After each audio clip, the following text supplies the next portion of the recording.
नांदगाव पेठ येथे 51व्या ज्युनियर अजिंक्यपद कबड्डी स्पर्धा उत्साहात संपन्न।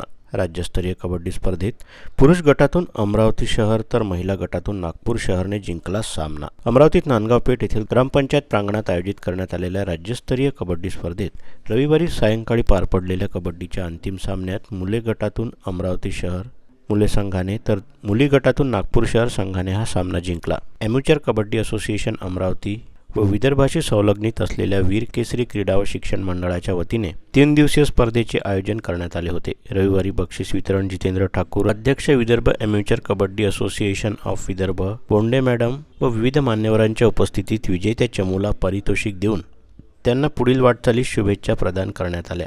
29 व 30 नोव्हेंबर ते 1 डिसेंबर रोजी नांदगाव पेठ येथील ग्रामपंचायत प्रांगणात 51व्या ज्युनियर अजिंक्यपद कबड्डी स्पर्धेचं आयोजन करण्यात आलं होतं। 21 नोव्हेंबर रोजी सायंकाळी स्पर्धेचं थाटात उद्घाटन झाल्यानंतर 3 दिवस विविध संघांनी या स्पर्धेत उत्कृष्ट खेळ कौशल्याचे प्रदर्शन केले। रविवारी दोन्ही गटातील संघांचा अंतिम सामना होता।